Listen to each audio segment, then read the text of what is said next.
High বন্ধুরা, আমি বিবেকানন্দ মাহাতো অভিযান কোচিং ইনস্টিটিউটের ফাউন্ডার অ্যান্ড সিইও।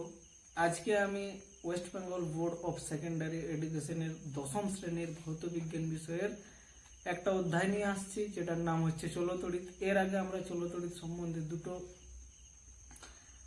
আলোচনা করেছিলাম। আজকে আমরা 3 নম্বর আলোচনাতে আসবো। তো আমরা এর আগে কি কি আলোচনা করেছিলাম একটু ছোট আলোচনার মাধ্যমে আমি প্রকাশ করতে চাই। দেখো, এর আগের দিন আমরা শিখেছিলাম তড়িৎ বিভব কাকে বলে, বিভব ও প্রভেদ কাকে বলে, তড়িৎ বিভবের একক কি, বিভব ও প্রভেদের একক কি। তারপরে আমরা শিখেছিলাম ওহমের সূত্র।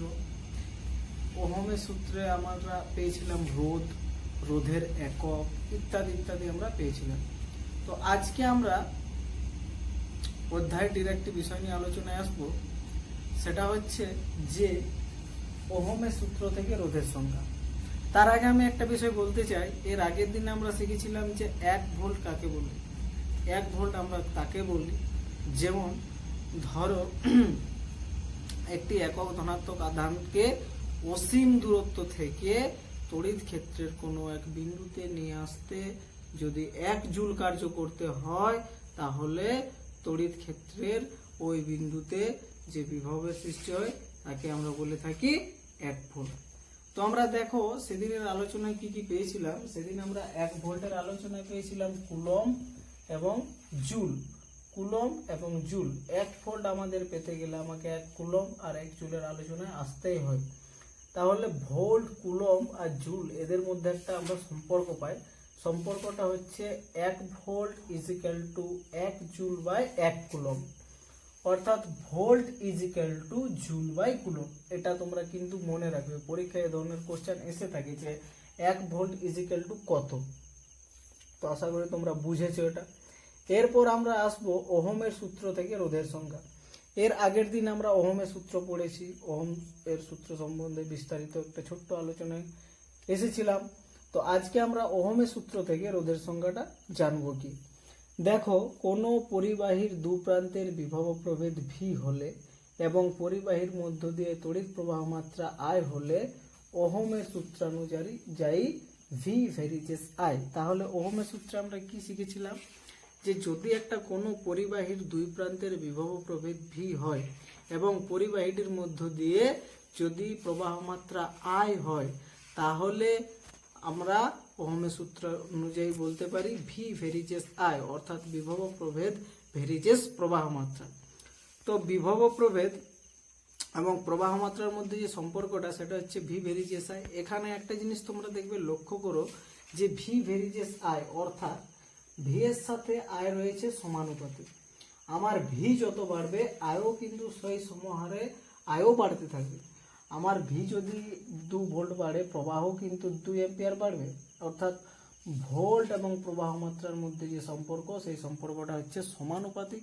অর্থাৎ সমানুপাতিক বলতে আমরা বুঝি যে ভোল্ট যত বাড়বে আমার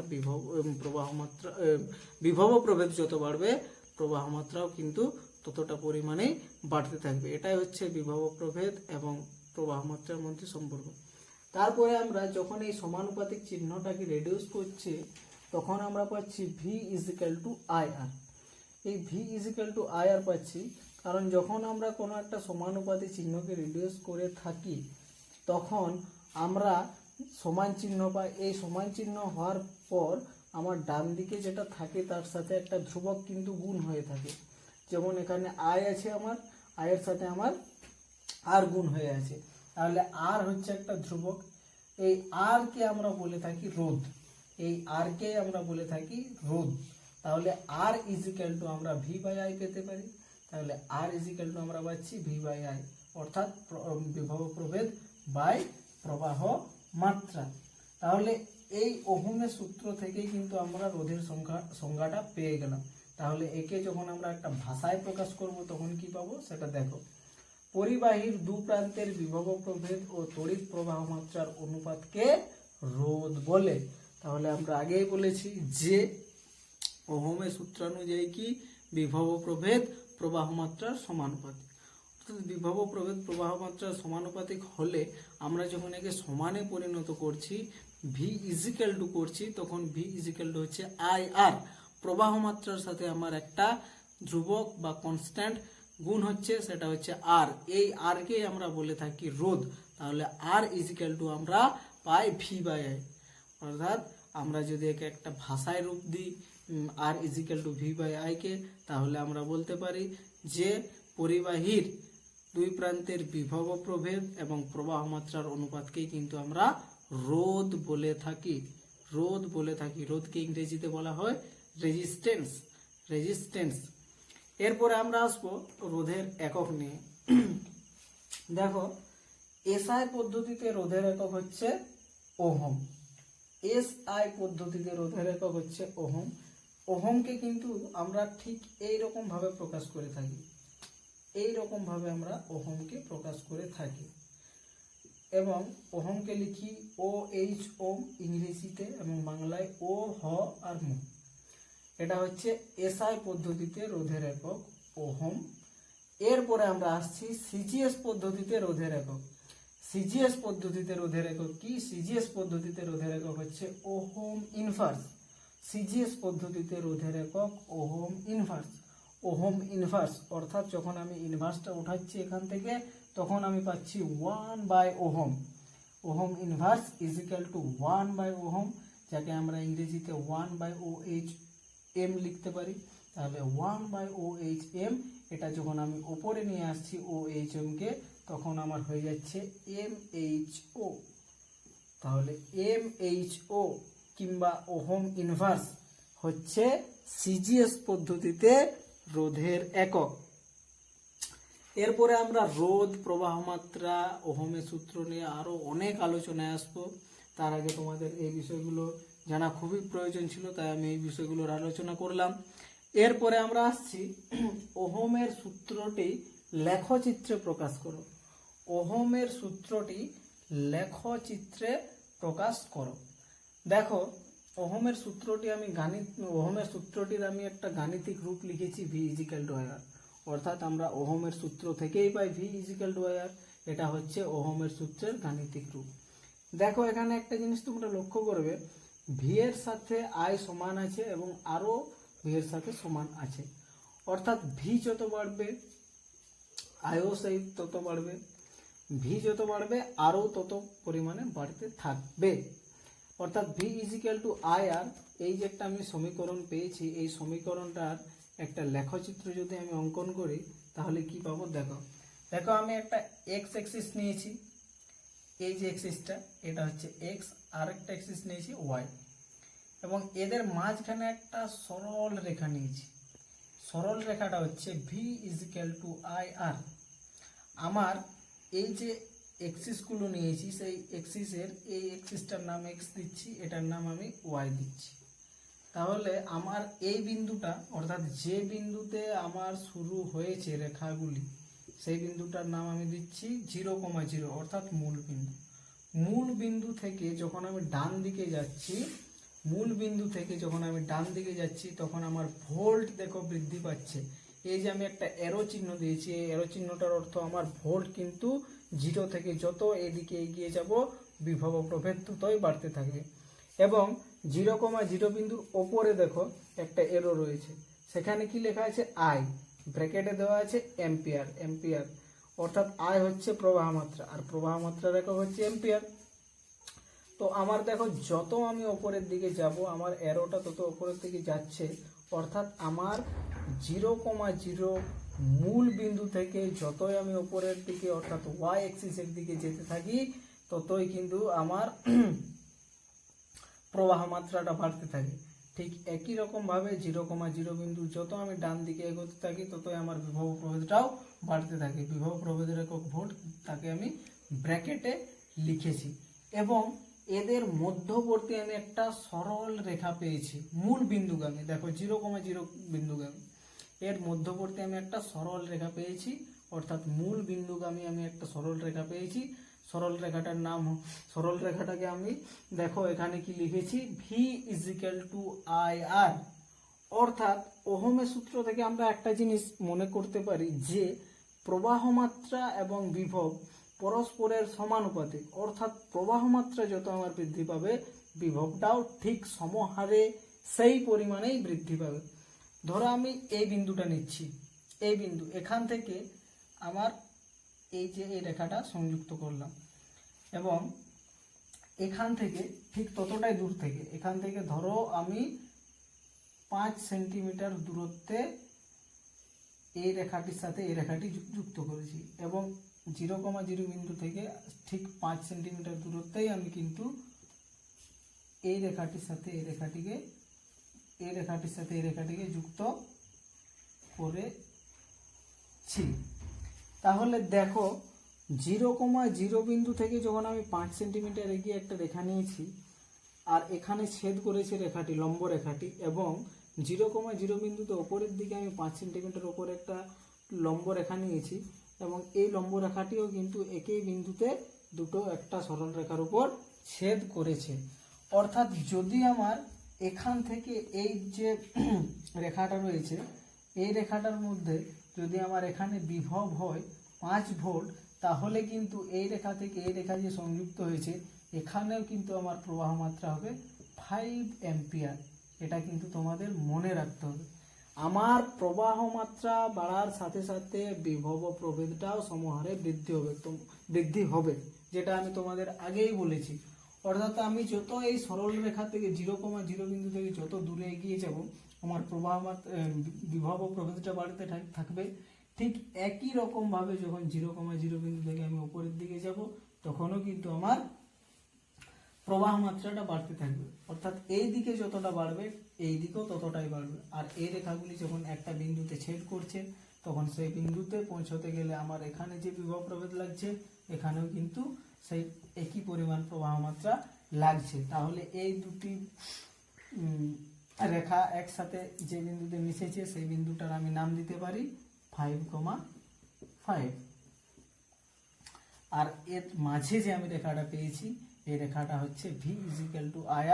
লেখচিত্র এটাই হচ্ছে ওহমের সূত্রের লেখচিত্রে প্রকাশ। এটাই হচ্ছে ওহমের সূত্রের লেখচিত্রে প্রকাশ। এটা তোমরা কিন্তু ধ্যান দিয়ে লক্ষ্য করো। এরপরে আমরা চলে আসছি অওহমীয় পদার্থ, অওহমীয় পরিবাহী। দেখো আমাদের অওহমীয় পরিবাহী জানার আগে ওহমীয় পরিবাহী জানতে হবে। ওহমীয় পরিবাহী কাদের বলে? না, যে সকল পরিবাহী ওহমের সূত্র মেনে চলে তাদের আমরা বলে থাকি ওহমীয় পরিবাহী। অর্থাৎ যে সকল পরিবাহীগুলি আমাদের V = I, এই যে সম্পর্ক, এই সম্পর্কটা যে সকল পরিবাহী মেনে চলে, যে সকল পরিবাহীগুলি আমার এই সম্পর্কটা মেনে চলে, তাদের আমরা বলে থাকি ওহমীয় পরিবাহী। এবং যে সকল পরিবাহীগুলি আমাদের V = I অর্থাৎ ওহমের সূত্রটি মেনে চলে না, ওহমের সূত্রের লেখচিত্রটি মেনে চলে না, তাদের আমরা বলে থাকি অওহমীয় পরিবাহী। তাহলে কয়েকটি অওহমীয় পরিবাহীর নাম যদি তোমাকে বলতে বলা হয়, তাহলে কি বলবে? না, কয়েকটি অওহমীয় পরিবাহী হচ্ছে সিলিকন, জার্মেনিয়াম আর তড়িৎ বিশ্লেষ্য দ্রবণ। এইগুলি হচ্ছে আমাদের অওহমীয় পরিবাহী। দেখো তোমাদের মনে একটা প্রশ্ন আসতে পারে যে স্যার আপনি বারবার বলছেন পরিবাহীটা আসলে কি? না দেখো, পরিবাহী হচ্ছে যার মধ্যে পরিবহন ক্ষমতা আছে, সেই হচ্ছে পরিবাহী। ধরো যেমন একটা গাড়ির মধ্যে পণ্য পরিবাহীর ক্ষমতা রয়েছে, যাত্রী পরিবাহীর ক্ষমতা রয়েছে, তাহলে গাড়ি একটি পরিবাহী। ঠিক সেই রকম ভাবে বিভিন্ন ধাতু রয়েছে যেগুলি যেমন তড়িৎ পরিবহন করতে পারে, আবার তাপও পরিবহন করতে পারে। তাহলে সেই সকল ধাতুগুলিকে আমরা কি বলি? যে তড়িৎ পরিবহন করতে পারে তাদের তড়িতের সুপরিবাহী, আর যারা তাপ পরিবহন করতে পারে তাদের তাপের সুপরিবাহী, এবং যারা তাপ তড়িৎ দুটোই পরিবহন করতে পারে তাদের আমরা বলে থাকি তাপ ও তড়িতের সুপরিবাহী। এই জিনিসটা তোমাদের মনে রাখতে হবে। তাহলে আমি যাবার আগে, আমার লেকচার শেষ করার আগে আবার একবার প্রথম থেকে বলে আসছি। আমরা প্রথমে কি জেনেছি? আমরা প্রথমে জেনেছি 1 ভোল্টের সাথে 1 জুল এবং 1 কুলম্বের সম্পর্ক। তাহলে আমরা কি জানি যে 1 ভোল্ট = হয় 1 joule by 1 coulomb. 1 volt = 1 joule by 1 coulomb. তারপরে আমরা জেনেছি ওহমের সূত্র থেকে রোধের সংজ্ঞা। তাহলে ওহমের সূত্র থেকে রোধের সংজ্ঞা আমরা কিভাবে পাই? না, ওহমের সূত্র থেকে আমরা রোধের সংজ্ঞা একটা সমীকরণের সাহায্যে পাই। ওহমের সূত্রের গাণিতিক সমীকরণ থেকেই আমরা কিন্তু রোধের সংজ্ঞাটা পেয়ে থাকি। দেখো আমরা ওহমের সূত্রে বলি যে কোনো পরিবাহীর দুই প্রান্তের বিভব প্রভেদ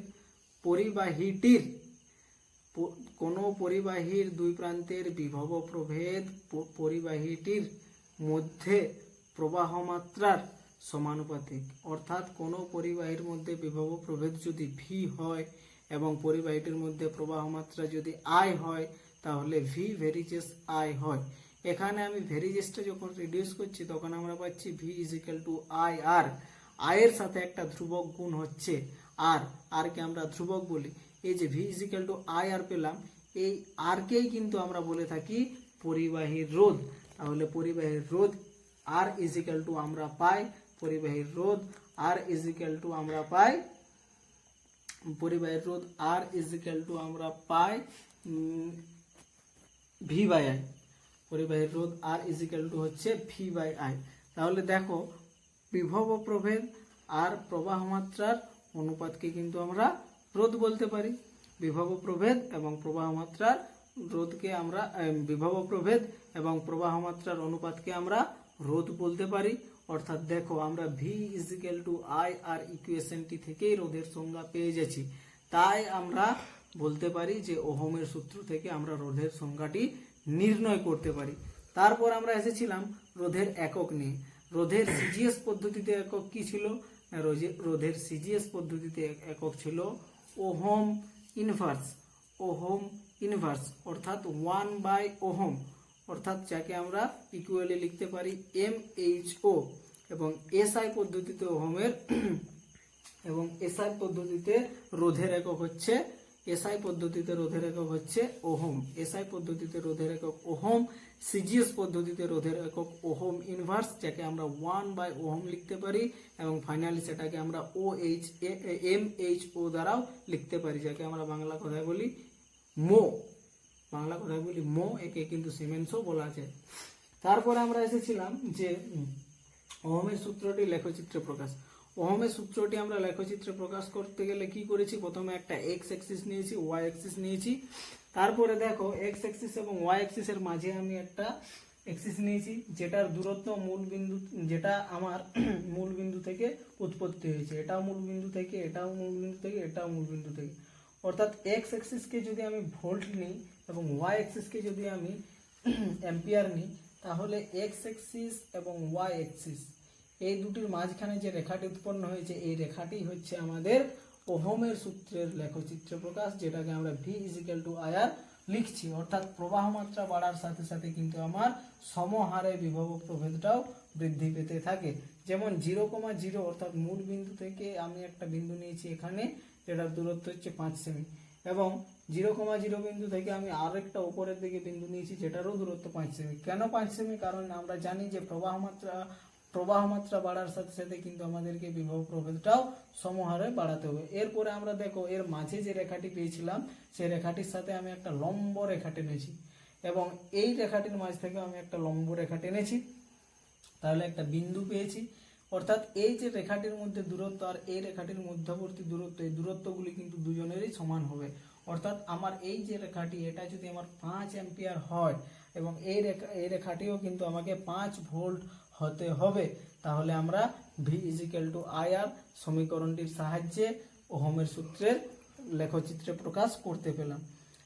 তারপরে আমরা এসেছিলাম অহমীয় পরিবাহী। আমি আগেই বলেছি যে সকল পরিবাহীগুলি ওহমের সূত্র মেনে চলে তাদের অহমীয় পরিবাহী বলে। যেমন বিভিন্ন ধরনের ধাতু যারা ওহমের সূত্র মেনে চলে তাদের অহমীয় পরিবাহী বলে, যেমন সোনা, রূপা, অ্যালুমিনিয়াম, তামা ইত্যাদি। এবং কিছু কিছু ধাতু রয়েছে যারা ওহমের সূত্র কিন্তু মেনে চলে না, তাদের আমরা বলে থাকি অহমীয় পরিবাহী। যেমন উদাহরণ হচ্ছে জার্মেনিয়াম, সিলিকন ও তড়িৎ বিশ্লেষ্য দ্রবণ। এগুলি হচ্ছে আমাদের অহমীয় পরিবাহী। থ্যাংক ইউ সো মাচ অভিযান কোচিং ইনস্টিটিউটের পক্ষ থেকে আমাদের সকল যারা ভিউয়ার্স আছো তাদেরকে। যদি কারো কোনো কোশ্চেন, ডাউট বা কোয়েরি থেকে থাকে অবশ্যই আমাদের কমেন্ট বক্সে লিখো, এবং কারো যদি কোনো সঠিক তথ্য কিংবা সঠিক জানকারি চাই আমাদের কোচিং সেন্টার সম্বন্ধে, তাহলে আমাদের নিচের দেওয়া ফোন নম্বরে অবশ্যই ফোন করো। এবং এই লকডাউনের সময় বাড়িতে থেকো, সুস্থ থেকো এবং অপরকেও সুস্থ রাখার চেষ্টা করো। Thank you so much from Abhiyan coaching institute, Bhinagar, Bhongabari, Purulia. Thank you.